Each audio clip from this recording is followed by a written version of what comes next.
Let's talk about it. Let's talk about what the hell's going on. The war cabinet desperately wants to attack Rafah. You got fucking the centrist liberal coalition constituency with Benny Gantz, who is the liberal general who wants to attack Rafah. You got America saying, do not fucking touch Rafah. That's really fucked up. So Benjamin Netanyahu has to basically communicate America's wishes to the war cabinet. And then you also have the Smotrich and the Bezalel Smotrich and the further right coalition of Itamar Ben-Gvir, who also want to fucking hit Rafah and just do as much genocide as possible. So Benjamin Netanyahu is stuck between a rock and a hard place. So does he care about Palestinian lives? Of course not. Of course, he loves killing Palestinians. Don't misunderstand me at all.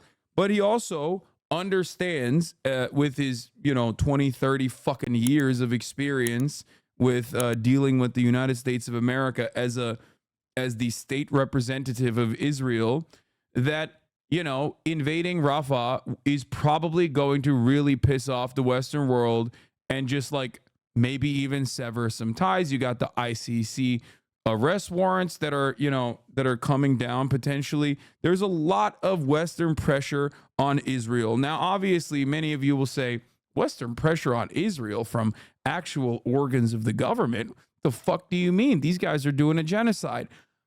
I mean, there's a lot of Western pressure on Israel in a way that Israel has never seen before.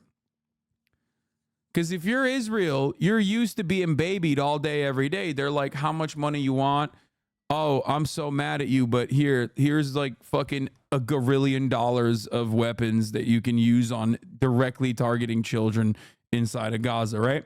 So for that to be what they're used to, this level of scrutiny over their behavior, over their actions, even in the fucking media, and certainly from actual bodies of government, not just like the feckless institution of the United Nations, but like actual American politicians, like being like, yo, you can't fucking invade Rafah, has caused Benjamin Netanyahu to be a little bit more careful about this process.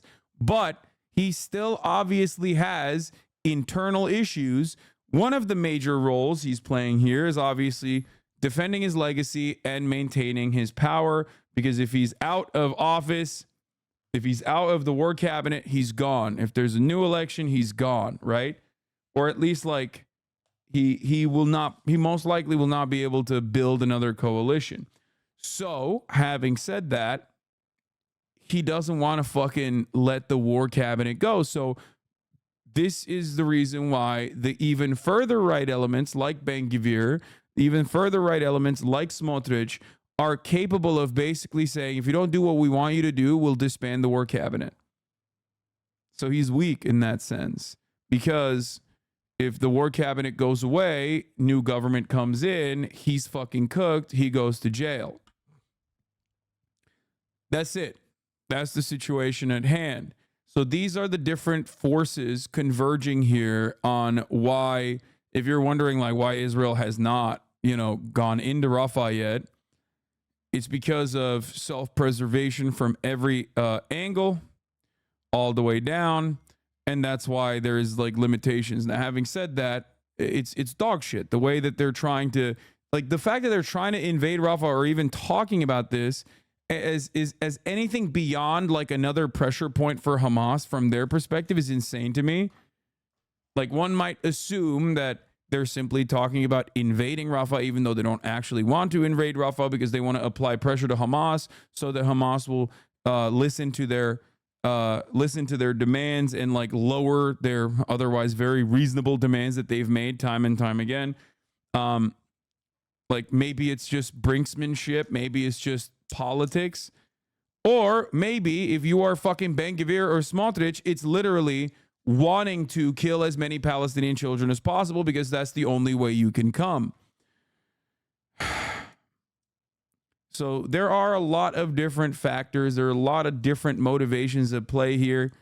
But it seems the Israeli prime minister says the Rafah attack will go ahead with or without a truce deal. Hamas's demand for a permanent ceasefire. A source close to the talks told the BBC the new proposal from Israel is significantly different from previous offers. The US Secretary of State Antony Blinken called this deal extraordinarily generous. That view echoed by the UK's Foreign Secretary Lord Cameron. All the pressure in the world and all the eyes of the world should be on them today, saying take that deal. It will bring about this stop in the fighting that we all want to see so badly. According to Israel, 133 hostages are still being held by Hamas and Gaza. David Cameron is the... What is this? Add Bry on Discord. Why did you delete him? He's in Gaza right now. Who the fuck is Bry? What?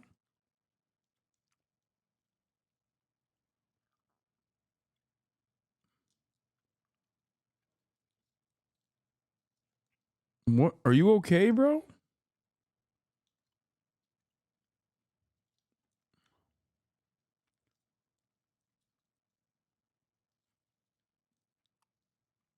Okay. I have no idea. Bro, I said, who the fuck is Bry? And he just wrote Bry. Man, take your medication, please. Please, I promise. It's good. It's yummy, bro. It's a Brody? What the fuck is that? I don't know who that is.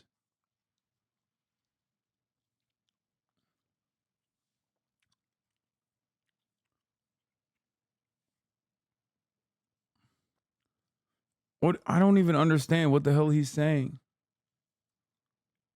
Okay, anyway.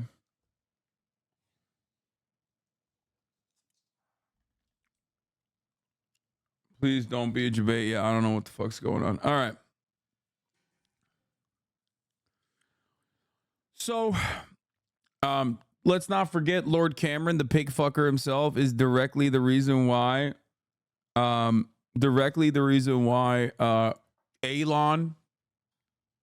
Levy was fired from his government job. So at least that pig fucker got one good thing. Gaza. At least 30 of them are presumed dead. Mediators from Egypt, Qatar and the US have been attempting for weeks to broker a deal to bring another pause in the fighting. Now, one source has told... I just want y'all to remember, okay? I want y'all to remember, from the jump, there has never been a moment where anyone in the Western media or any Western politician has openly stated Hamas has actually made some reasonable demands here. It's always Hamas is fucking up the bag. Israel is giving them such a great deal, the greatest deal of all time. And these guys just don't want to take it. There has never been a single fucking piece of coverage in Western media, with the exception of like every now and then they'll have like a hostage negotiator, like a professional hostage negotiator guy or whatever, come up and be like, no, it's actually Israel that's fucking up the bag. But that's like on CNN International, or maybe every now and then they'll have like Christian Amanpour interview someone, and then that interview is it. Like that never goes anywhere. That never gets repeated over and over again. Everyone takes it for granted. Israel always has the most generous deals, and Hamas is always saying no to the generous deals. Why? Jew hatred, right? And, you know, it's just rampant anti-Semitism. Rampant anti-Semitism. They just want to kill all the Jewish people. That's why they just won't do it. And it's like, from the jump, they have made very clear-cut demands. You might not agree with the actions of that happened, the actions that Palestinian resistance took on October 7. Certainly, there were a shit ton of tragedies, acts of terror. Having said that, however, their demands have been very reasonable and very just. Okay? As a political body, as a unit, as a group that is working on militarily resisting the apartheid regime, it's been fairly fucking just. Oh, here. Hamas official says group would lay down its arms if an independent Palestinian state is established on 1967 borders. Think about that. But hey, guess what, dude? That's unreasonable. You know what I mean? That's so unreasonable. We can't have that. We just can't simply fucking have that. Can't do that. told the BBC they are cautiously optimistic about the prospects of this deal being accepted. In a development, though, Israel's Prime Minister Benjamin Netanyahu says that Israel will... It's so funny because someone said, isn't that the guy who said there should be multiple October 7s? And that's so hilarious to think about within the context of like who they are also agreeing to do this deal with. Because there is one guy that said, because of what Israel has done to us for 75 years, if we did 1 million October 7s, we would be righteous in that cause, which I don't agree with, right? Having said that, that's the one fucking guy that everybody points to say they're genocidal. Okay, on the other side, they're literally bargaining and trying to do a fucking ceasefire negotiation with dudes who openly are doing genocide and literally say way worse shit on a daily fucking basis with the entire backing of the Western world. So yeah, the one fucking Lebanese spokesperson, the one spokesperson for Lebanon saying some fucked up shit, okay, saying some fucked up shit one fucking time, like immediately after October 7, gets repeated over and over again. Every Israeli official at this point has been like, we have to wipe out the Palestinian scourge. Like we have to clean up the lands of the parasitic Palestinian vermin, you know, their dogs, their fucking rats, whatever. All the classic Nazi tropes. I sleep. One time a Palestinian dude said, Israel's existence and its cruelty justifies 1 million October 7s. I wake up and I think, well, I see who the genocidal side is. Ridiculous. Different guy, lol. That's Ghazu Hamad. This is Khalil Al-Hayya.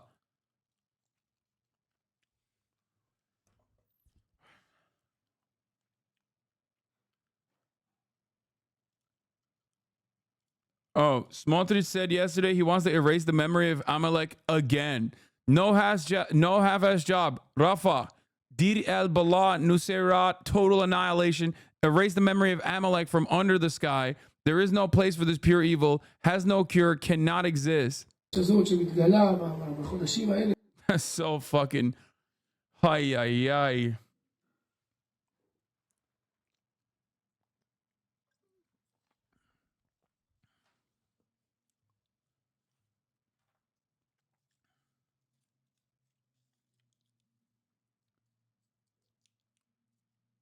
Oh my Lord. It's just, bro, I swear to God, every day since October 7, everybody used to come in here and be like, excuse me, Hasan, how dare you say Israel are the bad guys here? Okay. And then I would just show them a video like this from like an Israeli official. This guy's literally the fucking finance minister, for those of you who don't know, Bezalel Smotrich, who once famously said, I do not want my wife to give birth next to an Arab, okay, like a Palestinian citizen of Israel, like a non-Jewish person that has Israeli citizenship, okay? Because why would she give birth next to a terrorist who is inevitably going to try and kill her? Like, all Arabs are breeding, according to Bezalel Smotrich, future terrorists. So, like, yeah, finance minister and de facto governor of the entire West Bank. This guy controls the West Bank. This guy, yeah, he's a settler. To help you understand, like, I mean, that guy is literally a settler. So is Itamar Ben-Gvir. It's just like having a Klansman wearing the fucking... I mean, Itamar Ben-Gvir's party is called the Jewish Power Party, okay? The fuck are we doing? They literally are it is the white power equivalent. It's just so funny that we act like this is a functioning democracy and not this, like, psychopathic, bloodthirsty fascist state. It is such a hilarious thing to try and explain to Americans that, like, everything you know about Israel is just completely fabricated. Everything you have learned about Israel is just outright lies, okay? Just completely fabricated. The most moral army, bullshit. The fact that they have a functioning government and it's the only democracy in the fucking Middle East, fucking bullshit. Bullshit. It's an apartheid. safest place on the planet for Jews, literally bullshit.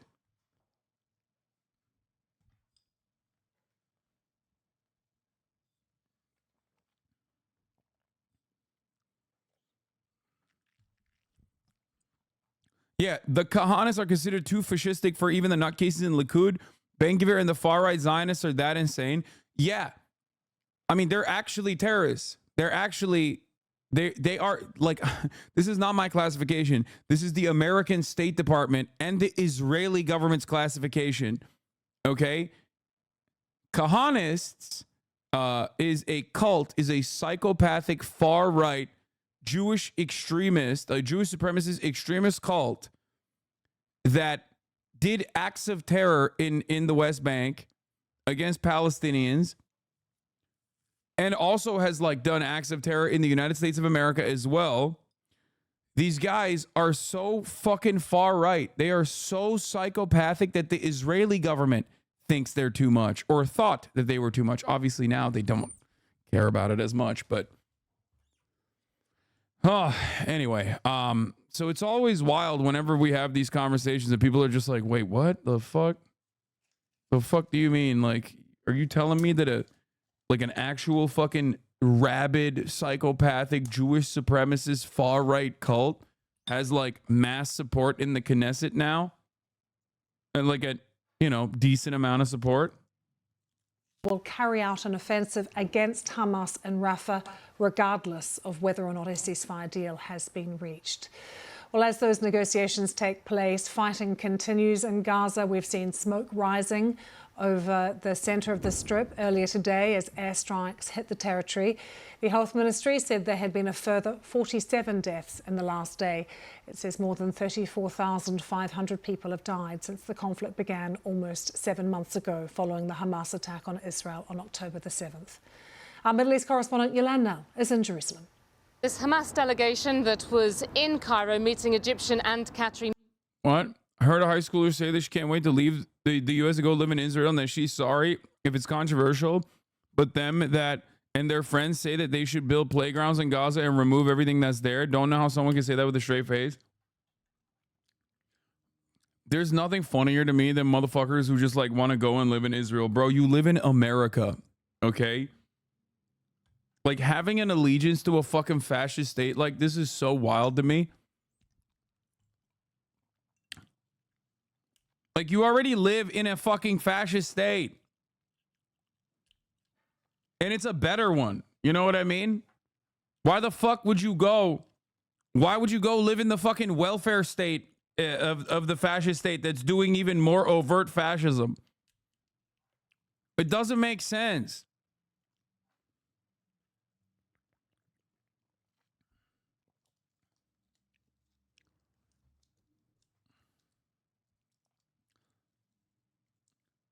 Why is that shocking? White women, including T Swift, say they want to live in the 1830s. Okay, chill.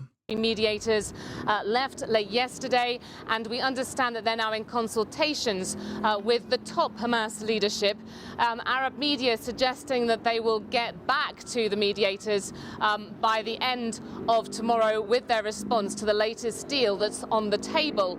Now, feeding into all of that, we do have these new comments by the Israeli Prime Minister. On the one hand, he's reiterating what he's said now for many weeks, that Israel is still determined to go into Rafah in the very south of the Gaza Strip to eliminate Hamas battalions there, that they'll do that with or without a new hostage deal. But obviously the timing here is of the essence. This is a very sensitive moment, and there are fears that anything could scupper a new deal at this point. We're just seeing pictures there of Benjamin Netanyahu. The war cabinet continues to meet, of course. How much domestic disagreement is there, and disagreement within the cabinet about what should happen with Rafah? Yeah, the disagreement ranges from like, do we kill every single Palestinian child, or should we kill 98% of the Palestinian children? That's the fucking major disagreement in the war cabinet. Okay, all jokes aside, the major disagreement is like Netanyahu is trying to fucking keep it together while also meeting the demands of the West. He has at least somewhat of a better understanding of how the Western world is perceiving their actions than like the fucking sociopathic fascists, both to his left, which is such a funny thing to say, like Benny Gantz, who is also incredibly horny about invading Rafah, militarily dealing with Hamas. And then to his right, you have the absolute, like the even more psychopathic monsters. It's such a funny way to, like, it's such a funny thing to, like, cover. Yeah. The major disagreement in the most reductive terms can be reduced to it's between we got to do it right now and Rafah can wait. We got to get the hostages first. The floating port the U.S. is building off the Gaza coast, exactly the opposite of the largest gas field in the region, while the U.S. admin claims it's pushing an Israeli end of the Israeli war. Why is it hurrying towards completing the port, which Gazans do not want or need in this location? Yeah, I don't really understand, like, why they're still going off with this port shit, especially when considering that you could just open up the checkpoints.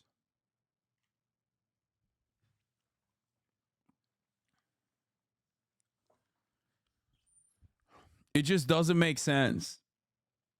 You know, you have access points that are literally easier and better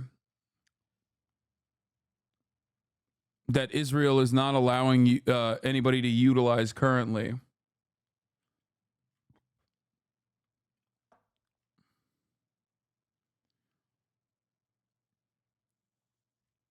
You can deliver aid from Israel. You can deliver aid from Egypt. And yet, for some weird reason, Israel won't allow that to happen. I wonder what that's about. Anyway. I mean, within the overall cabinet of the coalition government led by Mr. Netanyahu, you do have some really deep divisions now. And those on the far right have really been saying that Israel needs to prioritize going into Rafah in order to win this war. One far right minister, Bezalel Smotrich, said the government had no right to exist if it didn't prioritize that. And then in response, we had Benny Gantz, who's a member of the war cabinet, more of a centrist, coming back saying that the government had no right to exist if it blocked a hostage deal. So you can see there is that dynamic going on. The latest comments by Mr. Netanyahu do appear to put him more on the side of his far-right ministers, but he's also going to be under a lot more international pressure in the coming hours, as we're expecting the U.S. Secretary of State Antony Blinken to come to meet Israeli leaders. The U.S. and others have really been pushing for a new deal at this point that would bring home Israeli hostages and in exchange have a sort of 6-week ceasefire. Damn, dude. Guys, I'm beginning to feel like I hate to make such strong claims on this broadcast, but I'm beginning to feel like the Israeli war cabinet and those in positions of power in Israel don't actually care about the hostages at all. Just a suspicion. I have this sneaking suspicion. That if they cared about the hostages, the well-being of the hostages, they probably wouldn't have fucking flattened Gaza where the hostages were and killed a shit ton of them. And the remaining hostages, they're also actively trying to assassinate. I don't know. It's just a sneaking suspicion. I don't know. I can't say conclusively. I can, however, tell you that at the top of the hour, there is going to be a 3-minute ad break, and that is conclusive. But it's wild because, like, they put the fucking posters up. It's like, but they put the posters up everywhere in New York and in Los Angeles. There are all of the Israeli flags on Beverly Hills, like right on Santa Monica Boulevard. Right as soon as you enter Beverly Hills, you have all those flags honoring the hostages. It's just shocking to me. It's just shocking to me because, like, it kind of feels like the Israeli government doesn't fucking care. you know, what the fuck happened? Yeah. On October 8, I told you that the Israeli government demonstrated that they care more about killing Palestinians than they do about the safety and security of Jews living inside of Israel proper, which included the hostages and which included literally the Jewish people living inside of Israel in the kibbutzim at the time. I brought up the Hannibal Doctrine as a reason for why I don't believe that Israel, the reason why I don't believe Israel cares about the hostages is because of their own official policy. Their own military policy is to kill Israeli hostages rather than let Hamas or a Palestinian group actually take those hostages and use them as a political bargaining chip. That's the reason. They would rather continue killing them and continue doing their ethnic cleansing campaign. I was right. Many people at the time, probably not being super experienced with the way that Israel operates, not being very knowledgeable on Israel's fascist tendencies, assumed that Israel was being genuine when they said, oh no, we care about the hostages. The Israeli government, that is. They were wrong. I do not fault you for being wrong back then, partially because this is very new. This is a very new environment for a lot of young people. They've never really encountered they've never had to reckon with Israel's actions in this regard, because for the most part, this shit was nipped in the bud with one-sided coverage and no care or consideration for the humanity of the Palestinians whatsoever. All I'm saying is, nowadays, I think a lot more people do understand the reality.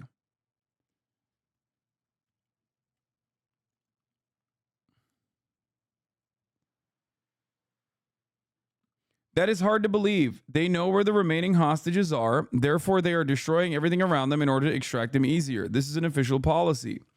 No, what you're doing is coping. If Israel's official policy was to actually care for the hostages, they would have not killed hundreds of them. And ironic that you're saying this when you also don't give a shit about the hostages, because the hostages that were released openly communicated that they were more afraid of Israel than they were. Oh, that was a joke, Hasan. Oh, I'm sorry. Bro, you can't be fucking coming in here and literally saying exactly what a fucking Hasbara operative would say.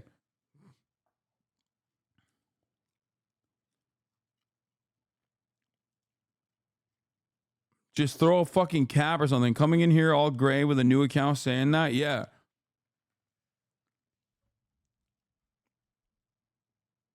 That's because Hasbara operators are jokes. In the Gaza Strip, and we've had various Western leaders coming out saying that this is something that is positive. Arab ministers supporting that as well. Yolande, we've already heard from Mr. Blinken, who said that the US has not yet seen a plan that gives us confidence that civilians can be effectively protected in Rafah. How would you judge the US influence on Benjamin Netanyahu at the moment and their leverage? Well, the US position is very much that really because of the number of people in Rafah down along the Egyptian border that have been displaced by the fighting, something like 1.4 million people crammed into a very small area. That means that no ground offensive can really take place effectively there. It's going to be impossible to move that many people in a way that Israel can go in with the force that it wants to go after what it says are 4 Hamas battalions that are still based in that city. It's the one part of the Gaza Strip where there has not been a full ground offensive up to now. But it's really not clear just how much leverage the US has over Israel. Of course, we know that on the international stage, it consistently shields Israel, that it is a major donor. It's just recently approved billions more dollars in military aid for Israel. But Israel has consistently made clear that when it comes to issues of its own security, it will very much take advice from the Americans. We know that there have meetings been taken place to try to discuss alternatives to a full ground invasion of Rafah with Israeli and US officials. But in the end, Israel says it makes its own decisions. Yolande Nell there. There were also mass demonstrations in Israel last night. Thousands of protesters blocked a highway in Tel Aviv, demanding a deal to bring the remaining Israeli hostages. Damn, bro. I can't believe they're blocking. Bro. What? Bro, why won't these guys care about. They're being real fucking annoying, man. Someone should go out and take care of these guys. You know what I mean? That's like, bro. I'll have you know, ladies, gentlemen, boys, girls, MBs, this is not allowed. And it's also kind of fucking annoying. All right? You better watch it now. Better watch this anti-Semitism that you're engaging in, demanding that the Israeli government do their very best to, you know, make sure that your fucking friends and your immediate family members are not assassinated by the Israeli rockets.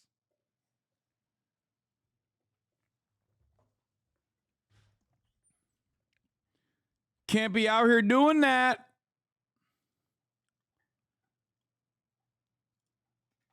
Everyone, the IDF has murdered tens of thousands of Palestinians in the last 7 months. Joe Biden, y'all taking over a building ain't it.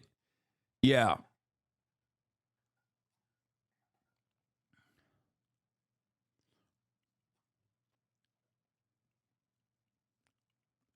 Kind of messed up, guys. I've seen some schools have given into demands about disclosing their finances. Any school divestia. I'm worried that schools will dangle amnesty in front of students in the face in return, conceding on divestment. Hostages home from Gaza. As Deborah Patter reports, there may be signs of progress in those negotiations. Feeling the heat and running out of options. Prime Minister Benjamin Netanyahu's choice is stark. Press ahead with a Rafah invasion or free the hostages. There are daily protests demanding Netanyahu make a deal to bring those in captivity home. Tough choices, man. Tough choices, guys. Sorry. We really want to fucking slaughter Palestinian babies. It's just like, have you considered, I know that your loved ones are trapped inside of Gaza. But having said that, have you thought about how excited I get at the prospect of ruthlessly, mercilessly assassinating Palestinian babies? Because it seems like you're doing a Bodies in Spaces and you're not centering this conversation around my personal feelings and how excited I am at fucking killing as many Palestinian children as possible.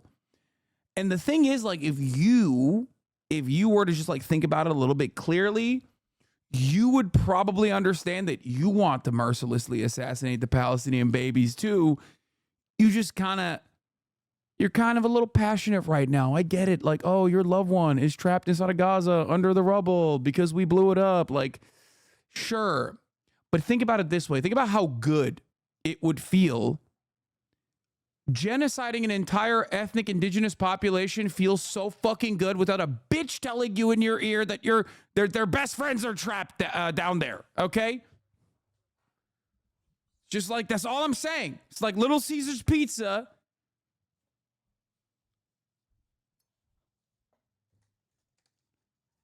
Genociding an entire indigenous population.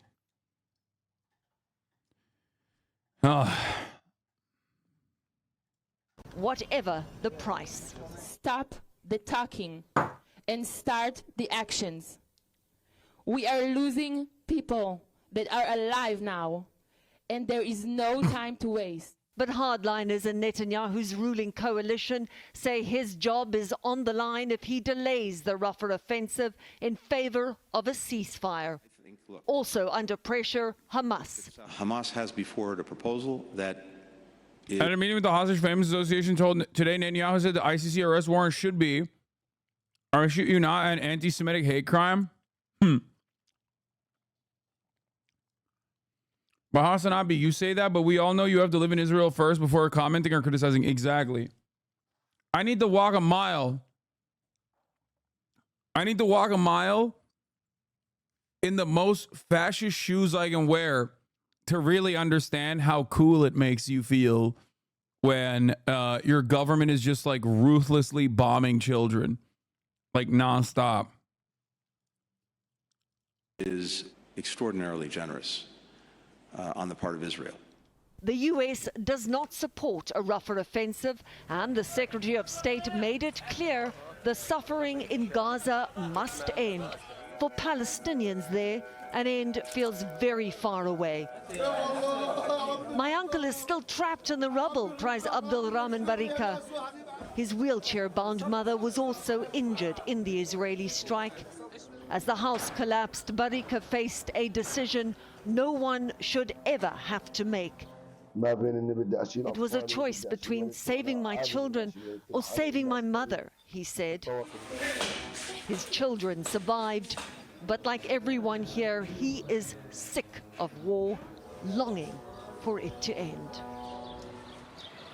Also weighing heavily on Netanyahu's mind, local media reports suggesting the International Criminal Court may be preparing warrants of arrest for both Israeli and Hamas leaders stemming from the October 7 attack and the war in Gaza. Tony? Yeah, and the U.S. saying there's no... Israel's too busy denying Srebrenica ever happened. Wait, what?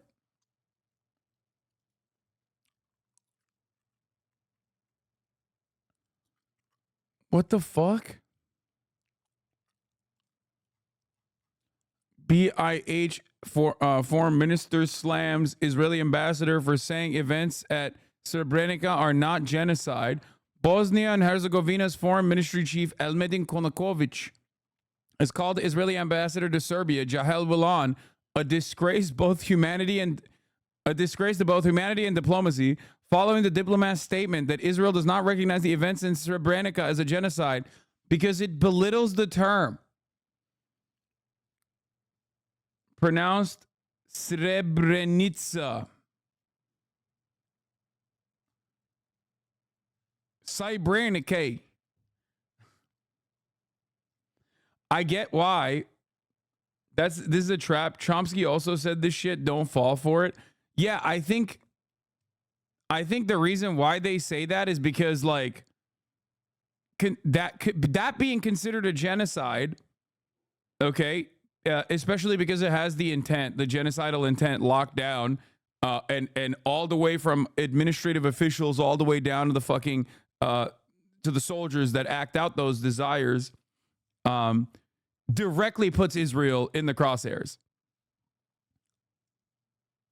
Srebrenica in Turkish, if that helps. It does help. That's all it is. That's all this is. I think Israel literally doesn't even recognize the Armenian genocide either for that same reason. Let me see.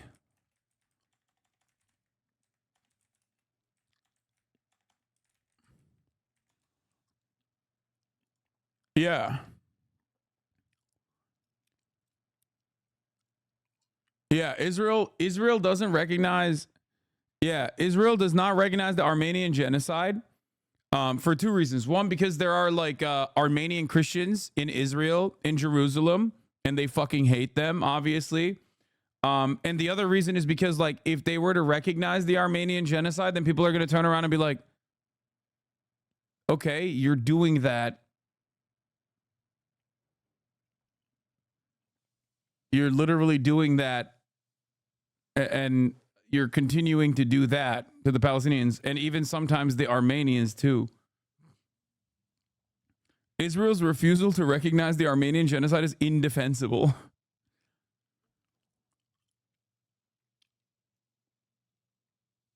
Anyway.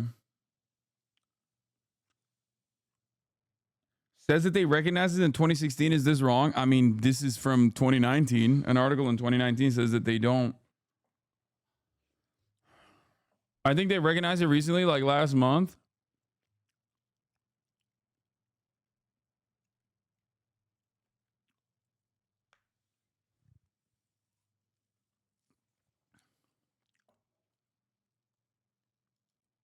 Maybe they recognize it in 2021. After Biden acknowledges Armenian genocide, Israel stops short of doing the same. Wait, what?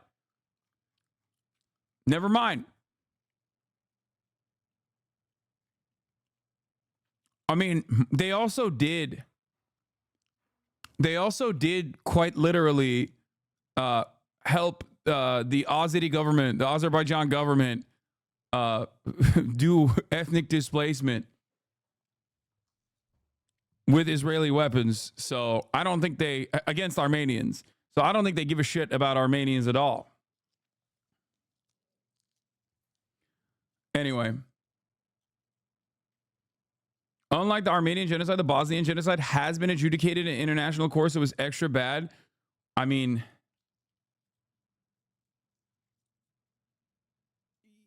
both are pretty bad. I think, guys, here's a take I have.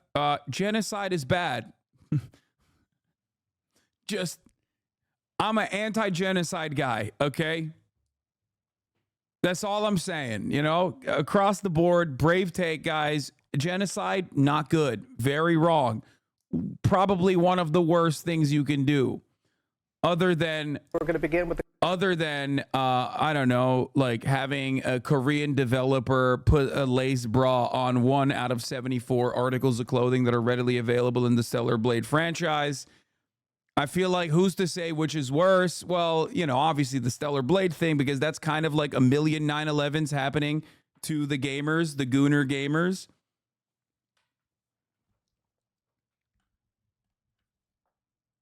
You know what I mean? It's just like, as a gooner / gamer myself, I feel like on the one hand, student protesters are getting fucking slaughtered. Okay? They're getting absolutely dunked on by the militarized state that is destroying.